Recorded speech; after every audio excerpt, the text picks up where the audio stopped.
Bar top-notcher nag-graduate sa Harvard at 3-term congressman ng Tarlac. Pero quiet congressman lang daw itong si Gibo. In short, di mo maramdaman ang presence niya.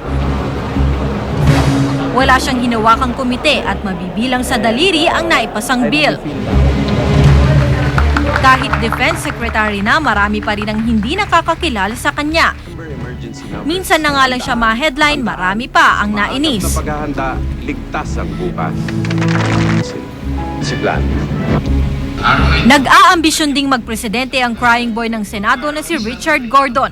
Ang problema, maantig naman kaya niya ang puso ng mga botante? Unang tumatak si Gordon bilang mayor ng Olongapo. Sa ilalim niya, nalampasan ng Gapo ang pahirap ng pinatubo at pull-out ng mga Amerikano. Kaso, mukhang limot na sa alaala ng mga tao ang kadakilaang ito ni Dick. Dalawa lang sina Gibo at Gordon sa pinagpipilian ng administrasyong mukhang kinakapos sa malakas na pambato. Isa na nga kaya sa kanila?